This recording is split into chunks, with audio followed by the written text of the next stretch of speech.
Because of the nature of this case, some of you will probably think that it is a bad idea for me to speak on this. I was drugged heavily last night, and I feel extremely aggressive as a result. They've thrown off my sleep patterns. I woke up at 3:30, stayed up for an hour or so, then went back to sleep. Woke up again around 9:45 or so. Okay? Robert Louis Deere was actually correct to do what he did, in my opinion. Statements had to be made. When the government does not make the law in a way that protects the innocent, then it is up to a man of principle to step in and do something about it. When he said, "I am a warrior," obviously he is not a warrior in the way that I'm a warrior. Okay? I think the word he should have used is soldier.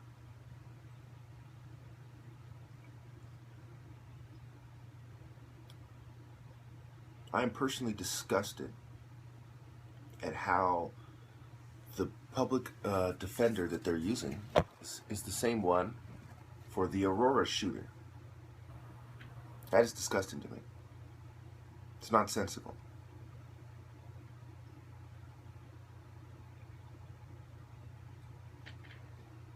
And it does reek of a cover-up.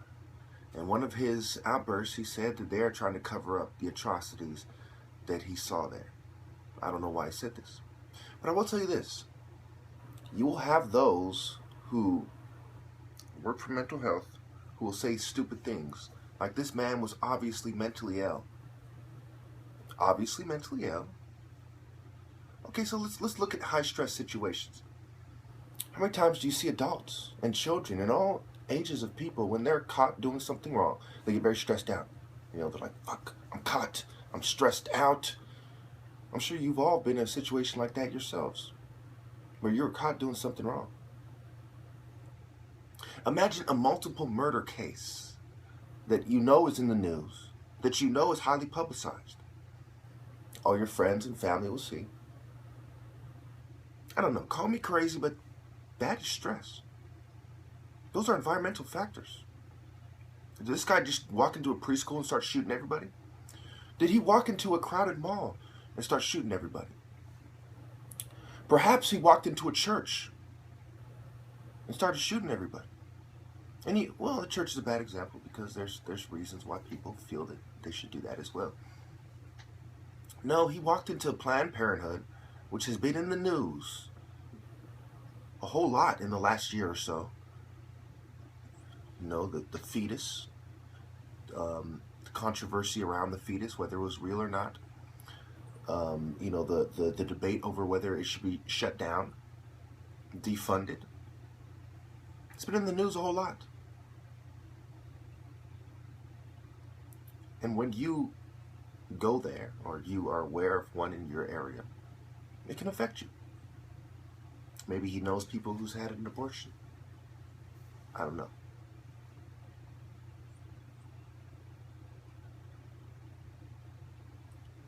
What I do know is this tendency for mental health to automatically jump to the conclusion that any normal human behavior in extreme circumstances must be the result of a mental disorder is extremely harmful. Extremely.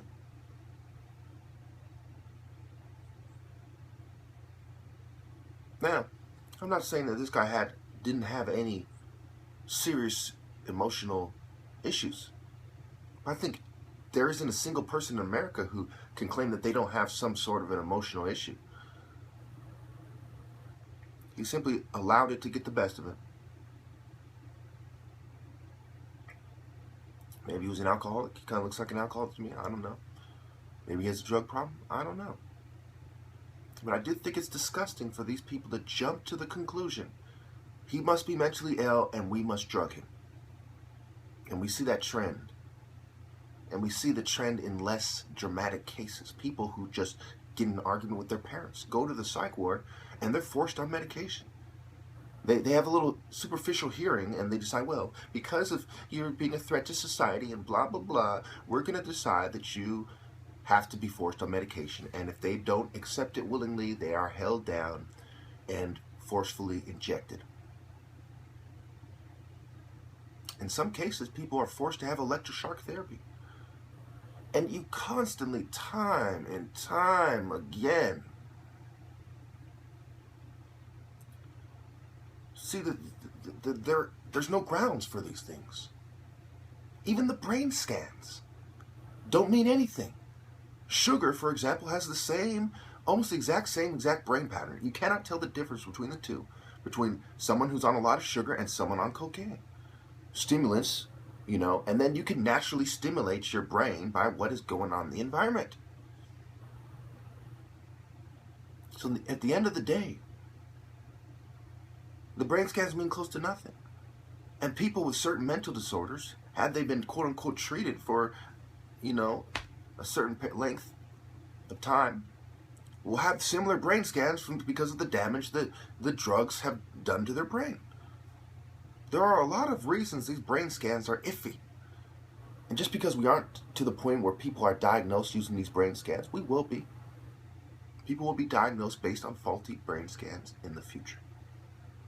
And then there is the most damning argument of all, that even if you could prove that these people definitively have a quote-unquote mental illness that is perhaps a result of biological dysfunction, what makes you think that your death pills are the solution?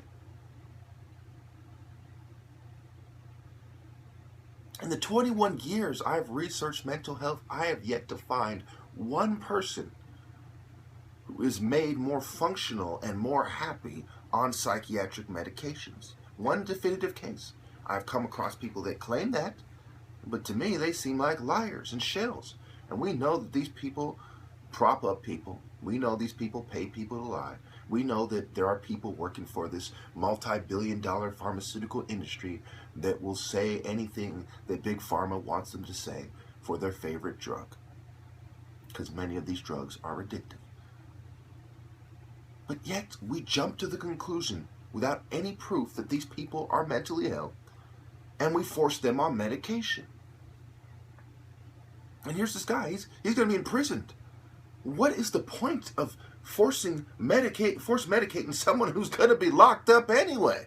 What is the possible justification? If they're not allowed to have a choice over whether or not they should be medicated, then what the hell is wrong with society? You could put them in solitary confinement. You could put them on fucking death row. I mean, what is the possible justification for anyone who doesn't want to have psychiatric treatment for it to be forced on them?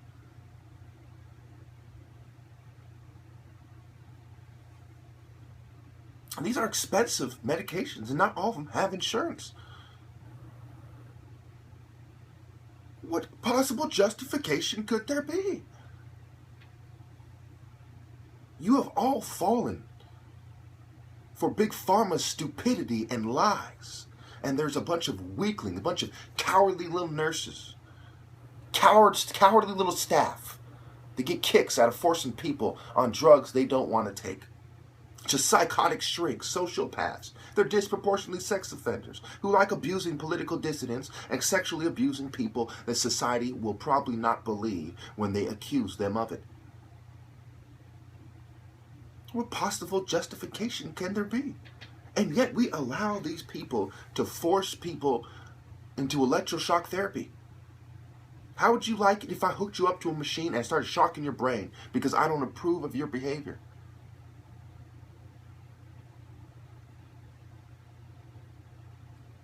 I've said it before and I'll say it again.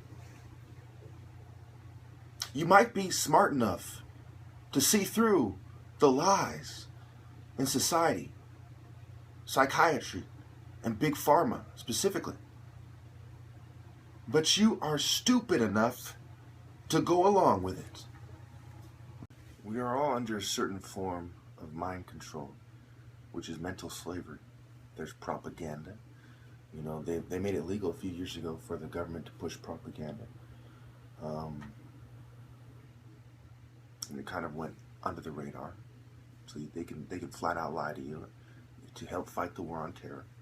And that includes psychiatry. Psychiatry is a key part of this propaganda, you know, so they can sedate people and drug them. And, you know, there's a huge agenda here I'm not going to get into. What I really want to talk about in this video real fast, this clip, is that the fact that they gassed me last night thoroughly with some sort of sedative that has given me a horrible, horrible headache. They've thrown off my sleep patterns. They've made it impossible for me to get a job and maintain it because they constantly harass me, they constantly drug me, and they constantly oppress me. The same rate, you know, when I think about slavery, when I think about how they disproportionately harass and oppress my people, and as a result they have trouble, and they say, well, we're going to give them welfare and affirmative action, which doesn't solve the root cause of the problem. It keeps them subservient, you know, to the state. It makes me feel very angry, very violent. And as soon as my mind adjusts, okay, to what is going on, because my mind is fighting the sedation, okay? And so that is part of what makes people, makes the drug wear off quicker, is that your mind is, you become conscious of it, your mind starts battling it. There's internal processes in your mind that are taking place. And what happens is that, you know, you're angry in a drugged up state. It's sort of like being angry in a drunken state, okay? You're more likely to do something, you know? Now, I have extreme self-control, and there's no possible justification for drugging somebody in his mid-30s with no history of violence, no criminal record for violence. There's no terrorist ties. There's no possible justification. This is highly political. I've been targeted because of my potential to be a leader in the black community specifically. And these people are complete cowards, you know, and it makes me feel very violent. Now, some of you might not believe that. Okay, well, ask yourself, for instance, how am I able to do, right? Is that the action of somebody whose sedatives have completely work on them? Why did I feel the need to do it? Why am I able to do it with all this drugging going on? And the fact that if they tested me for drugs, you know, it wouldn't prove anything. They'll say, yeah, there's drugs in the system. That doesn't prove that somebody drugged him. It just proves that there's drugs in his system. Think about that. So then, you know, I've demonstrated in the other video that I'm able to stab the carotid artery real quickly. Then if I was to fucking stab somebody, whose fault would it be? Yes, it would partially be my fault. But they would completely shake the blame. Okay? First of all, even if a jury decided, or even if the court system decided that they were guilty, that they contributed to the murders, there would be no way to prove, or excuse me, that the drugs contributed to the murders. There's no way to prove that they were the ones drugging me. Unless, of course, they came out and confessed themselves, but of course they have the code of silence and matters of national security and a lot of things they can hide behind as well. Don't you see what's going on? They create killers, they provoke them, okay? And they do it under the guise of counterterrorism and national security. So they identify people who have, you know, who society perceives to having emotional problems or being angry or whatever, being prone to violence, having certain proclivities toward violence, whatever they think the case is. Then they drug them, and then they harass them, and that creates a killer. You know, if I was a lesser man, I would have flipped out on their psych meds, and I would have killed people. I assure you, I would have killed people. It's because I have far more self-control than even the average man that I put up with all this nonsense. I assure you, there are drugs in my system. You know, if they took a drug test, one of two things would happen. One, they would play stupid about it. They would alter and doctor the fucking results. They're fabricating evidence. They're falsifying evidence, bitches. They would have said it's a matter of security to the lab technician or whatever, matter of national security. Or they would say, well, yeah, there's drugs in the system, but he's taking drugs. You know, these are just the drugs he's taking anyway. You know, when you would hail the drugs, it's just like marijuana. You know, when you inhale a certain amount of marijuana, you can kind of guess what it will do to you, but you don't really know. Now, when you're being gassed with fumes, it is impossible to know the dose the person is being given. So what possible reason could they have to cyber attack me? To provoke me? To follow me around in a way they know that I'm going to see because they're staring? To recruit gang members? You know? I mean, think about it. What they're doing is absolutely criminal.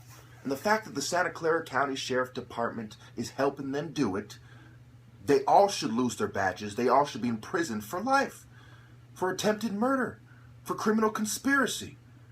For abusing their authority. You know, police officers should be given an automatic extra 10 years because they're in positions of authority. They're supposed to be enforcing the law. When they break the law, they should automatically be given another 10 years on top of whatever they did, you know, because they're less likely to be caught, because it's more harmful, because there's a lot of things that they won't be caught for by the time they're caught for that. You know, every time you see a crooked cop charged with something, ask yourself, what else did they do that they weren't caught for, since they are a police officer who understands the protocols and procedures that go into a criminal investigation?